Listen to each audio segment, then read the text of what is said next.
Hello friends, welcome back to my channel. So guys, I hope you all are good and healthy.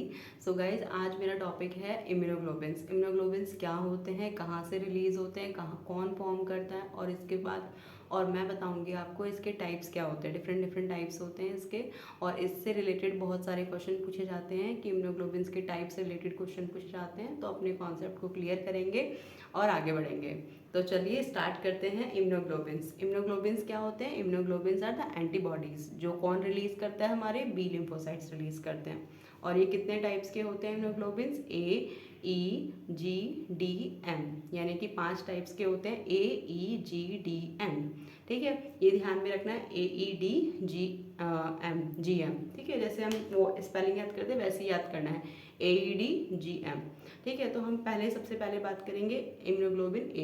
Immunoglobulin ए जो होता है हमारे हर secretion, जितनी भी secretions होती हैं उनमें प्रेजेंट होता है। जैसे हमारी वेजाइनल सिक्रीशन हो गई, डाइजेस्टिव ट्रैक्ट हो गए, आई ईयर्स के जो टीयर्स होते हैं, ईयर्स में सिक्रीशन जो होती है वो सारी इनके सिक्रीशंस से रिलीज होता है आईजीए इम्यूनोग्लोबिन्स। और जब मदर ब्रेस्ट फीड करवाती है तो कोलोस्ट्रम में जो होता है हमारा आईजीए इम्यूनोग्लोबिन्स होते हैं।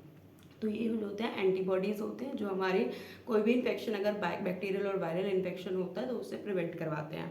ठीक है, तो जो आईजीए इम्यूनोग्लोबिन्स जो होता है हमारी बॉडी में 10 to 15% में प्रेजेंट होता है, और ये बहुत ही इंपॉर्टेंट होता है। ठीक है, ये क्वेश्चन आ सकता है कि आईजीए इम्यूनोग्लोबिन्स जो होता है कोलेस्ट्रॉम में, कौन सा इम्यूनोग्लोबिन्स ब्रेस्ट फीड के टाइम पे कोलेस्ट्रॉम में प्रेजेंट होता है, ऐसे क्वेश्चन भी आ सकता है। फिर आता है हमारा आईजीई इम्यूनोग्लोबिन्स। आईजी इम्यूनोग्लोबिन्स जो होते हैं हमारे जितने भी lungs, respiratory disease, respiratory tract होता है उसमें प्रेजेंट होता है। और ऑल्सो आईजी इम्यूनोग्लोबिन सबसे ज़्यादा उन लोगों में पाया जाता है जिनको एलर्जिक कंडीशन होती है, किसी भी चीज़ से एलर्जी होती है, तो उन पीपल में सबसे ज़्यादा ओपनली हाई देखा जाता है। तो आईजी इम्यूनोग्लोबिन्स हो गए। आईजीडी जो होता है बहुत ही स्मॉल अमाउंट में प्रेजेंट होता है।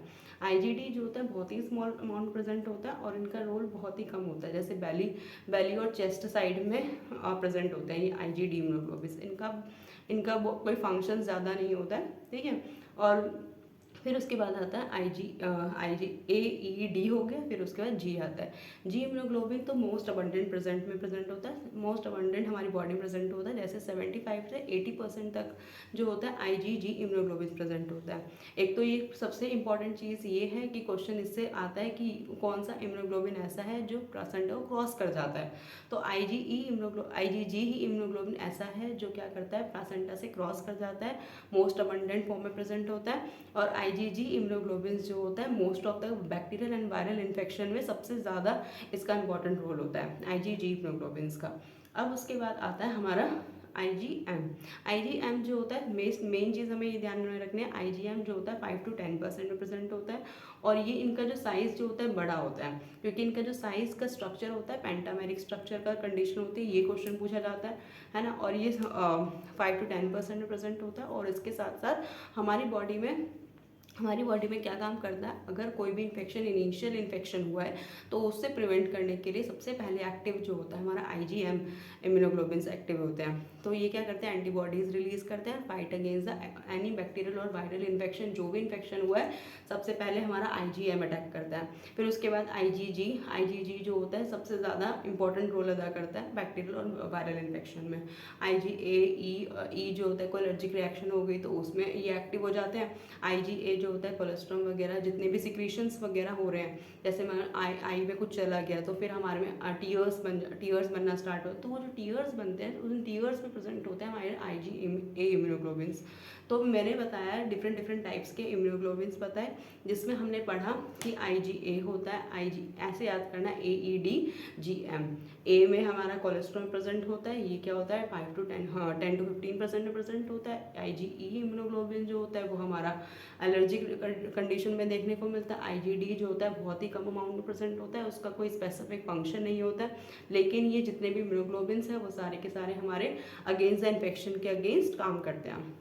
फिर उसके बाद आईजीजी, सबसे मोस्ट इंपॉर्टेंट क्वेश्चन यही होता है कि कौन सा ऐसा इम्यूनोग्लोबिन है जो प्लासेंटा क्रॉस कर जाता है, वो हमारा आईजीजी इम्यूनोग्लोबिन है। सबसे अबंडेंट अमाउंट में जो प्रेजेंट होता है 75 to 80% अमाउंट में जो प्रेजेंट होता है हमारा आईजीजी इम्यूनोग्लोबिन होता है। फिर उसके बाद होता है हमारा आईजीएम। आईजीएम में हमसे ये पूछा जाएगा कि सबसे पहले कौन सा इम्यूनोग्लोबिन होता है, सबसे पहले जो एक्टिव होता है कोई भी इन्फेक्शन होता है तो IgM इम्यूनोग्लोबुलिन्स होता है। सबसे ज़्यादा बड़ा साइज़ किसका होता है, अगर पूछा जाए बड़ा साइज़ किसका होता है तो IgM इम्यूनोग्लोबुलिन्स होता है। लेकिन अगर ये पूछा जाए मोस्ट अबंडेंट अमाउंट में प्रेजेंट कौन सा इम्यूनोग्लोबुलिन प्रेजेंट होता है, वो हमारा IgG है। आई hope you guys clear your concept related to the immunoglobulins, and thank you for listening me. Please like, share and subscribe my YouTube channel.